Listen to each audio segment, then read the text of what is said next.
Do not forget my stories, Senua. I am with you still. Out of hell you have come, and now find yourself in Midgard, the world of men. Do not think it any less dangerous for that. Your path has taken you far from home, across the boundless sea, and you must go on to the heart of this place, to the heart of man. You have seen how the Northmen journey out to conquer, and this is one of their lands, as icy dark as Niflheim, yet as fiery as Muspel. It has not long been claimed, and they try still to tame it.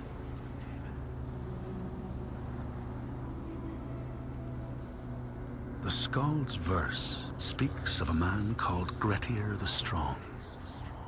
A strange and bloody life he led. And it happened in this land you have come to. Listen to his story, Senua, for it may in some small way illuminate your own.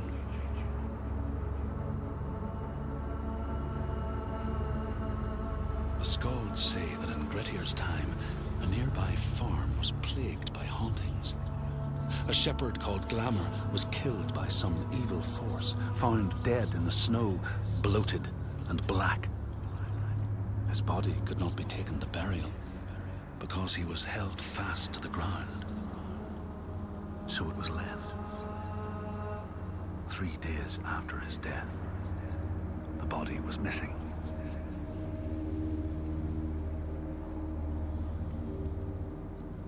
The Skalds tell how the revenant Glamour roamed the settlements, terrifying all those who lived there.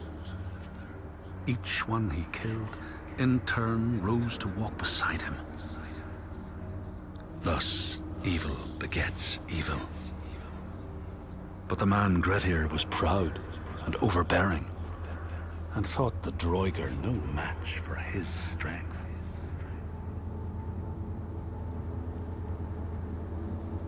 The Skalds say that Grettir fought and killed the Droiger Glamour, but not before Glamour had cursed him. His strength would be turned against him, his deeds bring death and exile, and he would be always before Grettir's eyes, making him afraid to be alone. He saw all sorts of phantoms wherever he looked, and thus people who see things that aren't there are said to have Glamour's eyes.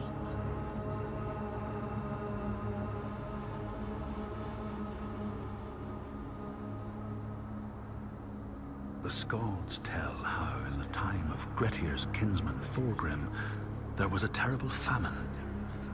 No crops could be grown, and the fish fled the nets. It lasted years, and the people were desperate. There was no respite even in spring, since terrible gales from the north would rise up and set in for weeks. This is a cold and unforgiving land, Senua.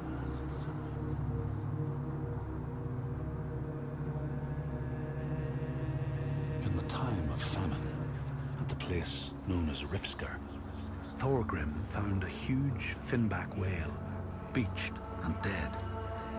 His neighbor, Thorfinn, had already found it and was in the process of flensing it. But Thorgrim claimed it as his own. Thorfinn said he would not give it up without a fight. If that's what you want, Thorgrim said, let it be so. And he launched a blow at Thorfinn, cutting off his head in one strike.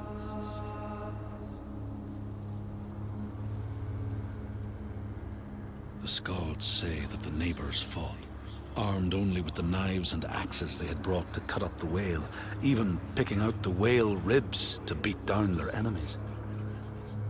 Thorgrim's men had loaded their boats with whale meat, but as they went to leave, one of their opponents struck Thorgrim's brother a fatal blow. And this is how hunger fates desperate men to come to blows, striking out against one another to survive.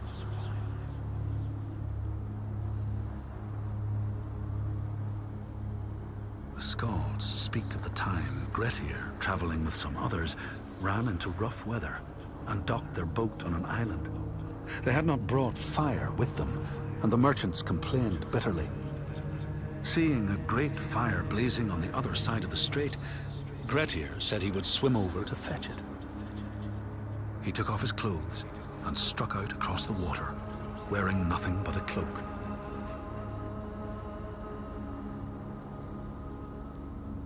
When Grettir came to the farm where the fire was burning, all was peaceful. By the time he reached them, his cloak was frozen stiff, and he looked like nothing more than some huge troll. The frightened farmhands struck out at him with the first things to hand, the burning logs from the fire. Grettir fought them off and got the fire he sought. But the sparks from the logs spread fire all over the house, and nobody survived the blaze.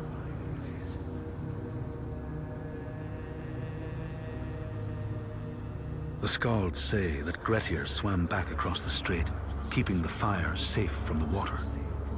His friends applauded Grettir's bravery, but when word spread about the massacre at the farm, people took against Grettir.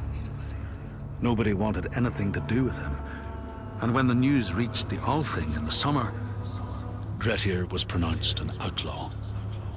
All doors would hence be shut to him.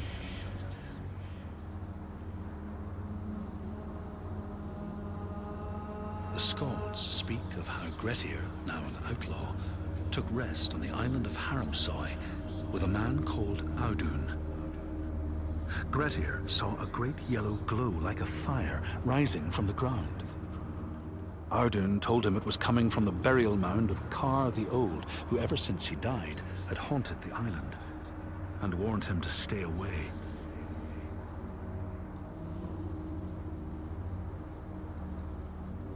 The Skalds say Grettir wanted the sword that was buried in Kar's howe, and would not be deterred from seeking it.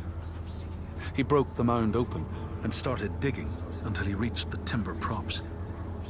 By this time it was night. Audun warned him again not to continue, but Grettir threw down a rope and went inside the mound. No light penetrated it, and it reeked of death. But he persisted in exploring.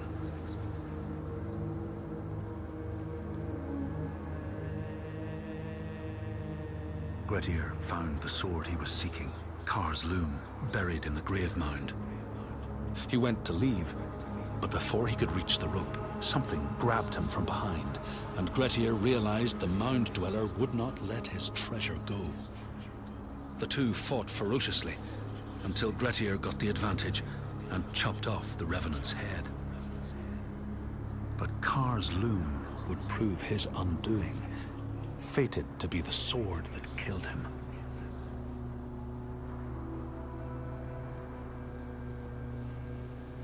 The Skald's verse tells how Grettir made many enemies with his proud and overbearing nature. Always quick to anger, his strength and fighting prowess meant that even the most trivial of quarrels met a fatal end. The kinsmen of those he killed or maimed were angry, and because he was an outlaw, no one was allowed to help him.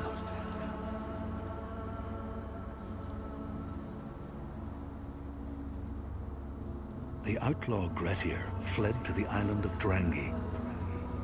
His enemies knew he was there, but he was still so strong and fierce, nobody could shift him. Thorbjorn, first among his foe, sent his foster mother to see Grettir. She was a Seithkona, and very wily. She enchanted a tree branch and sent it to wash up on Drangi. Grettir tried to cut it up for firewood, but his axe flew back and struck him in the leg. The wound blackened and festered, and Grettir feared his time was close.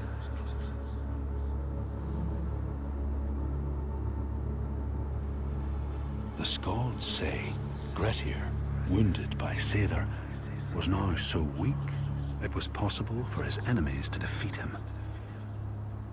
Under cover of night, Thorbjorn and his men attacked his shelter. They tried to disarm him, but he clung so firmly to his sword, Kar's loom, that they had to cut off his arm to get it free. Then they used his sword to cut off his head, and the land's mightiest outlaw was dead.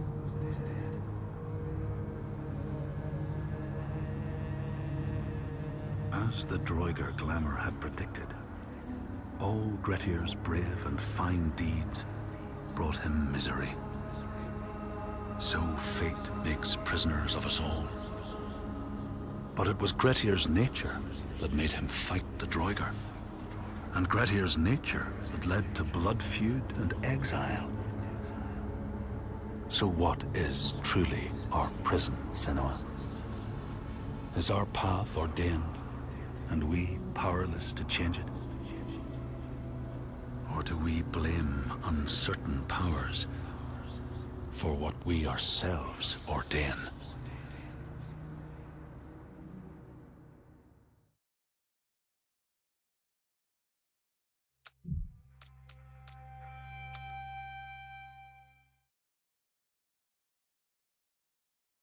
In all the places of the earth, they know that the gods and spirits affect man's path.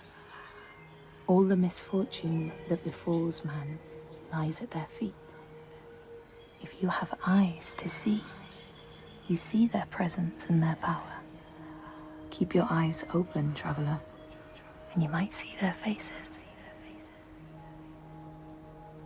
Here, they once said that Loki lies imprisoned in a cave, trapped by his enemies, who set a serpent above to drip venom on his face. His wife, Sigyn, sits beside to catch the venom in a bowl, but when she must leave to empty it, the poison falls unabated. His pain is so great that he thrashes and writhes. And here above, we see the earth shake and break apart. Across the sea, they know that the earth is carried in the arms of a giant. When he is vexed or injured, he may not carry his burden so gently, and the world will feel his anger and pain. In a land far away, they say the winds are trapped inside the earth. They try always to make their escape, and they buffet and beat on the walls of their prison, causing the earth to quiver. And when they break through, they make their escape. They explode out in fury. In the lands of your birth, people live hidden too, in the hills and stones. They may be the remnants of a godly race who lost a war with giants and, finding the world changed, retreated into silence. But you still see their carvings and circles from the time when they walked among men.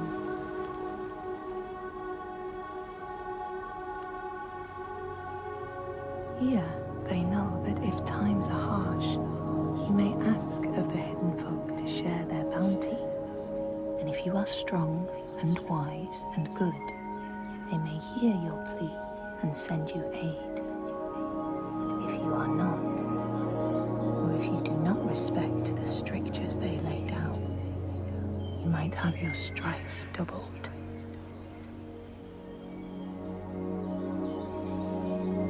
In the lands of your birth, and in these lands too, they know that people can be taken by the secret fair ones.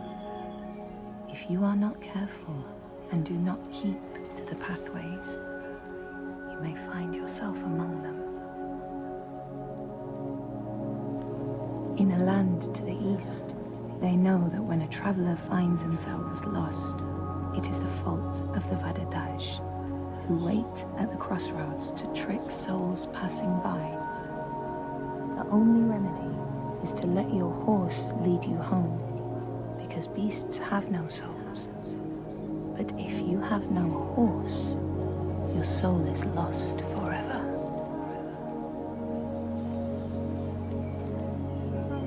In this place, they know that sometimes the hidden folk will take their children and leave another in their place. These children may look the same as their own, but will be dazed and far away, or ill-tempered.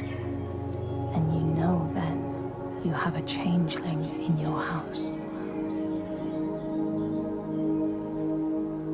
In this land, when people cannot raise their children, they will leave them in a sacred place for the hidden folk to take and care for.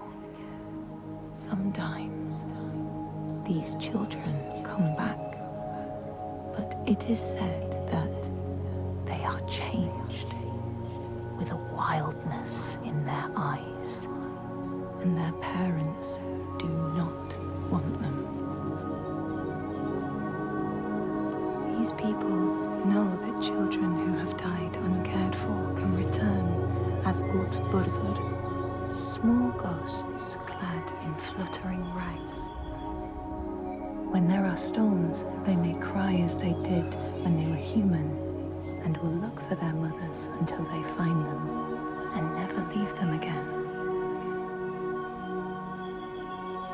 In this land, you may catch sight of the Landdísir, the spirits who embody the sacred places, the rivers and rocks. Do you see the Lady of the Mountain, the Fjallkonan, who bathes in the waterfall and lets the drops fall on her shoulders? In the heart of the Northlands, they know the storms are born of the Óskurreidi, the hunt of Odin. The huntsmen ride horses with eyes of fire. Their weapons clash like thunder, and it is best to hide inside, lest your spirit be called to join them. In your lands, traveler, they know that the Kailif, the hag of winter, is the one who hurls sleet and snow upon the land. She lives in a sea rock and rules the waves of the roiling winter ocean with her blackthorn staff. She strikes the ground to destroy the shoots of growing green, so the winter will lie long and low on the land. These people know that the sea god, Ran, sets out nets to trap sailors and drag them to her world. She sends the waves, her daughters, to wreck boats so she will have more men to take. And jealously, she pulls them down beneath the water. People here speak of warriors who can transform themselves into bears when they are enraged. Their skin becomes hide so thick, no sword or spear can break it. When King Hrólfr fought Skald, many people saw a great bear fighting beside him, who killed more men with its paw than any 5 soldiers. Men here will tell of how Jarl Hakon worshipped the giant Þorgerða and sought her aid in the middle of battle when the tide was turning against him. Fleeing to an island, he pleaded with her for aid. She demanded a sacrifice. She rejected all of his offerings until he, at last, killed his own son in sacrifice. Þorgerða gave aid, and Hakon's enemies saw the giant striding amongst the ships, arrows flying from every finger and never missing their mark. Their morale was sapped, and Hakon won his battle.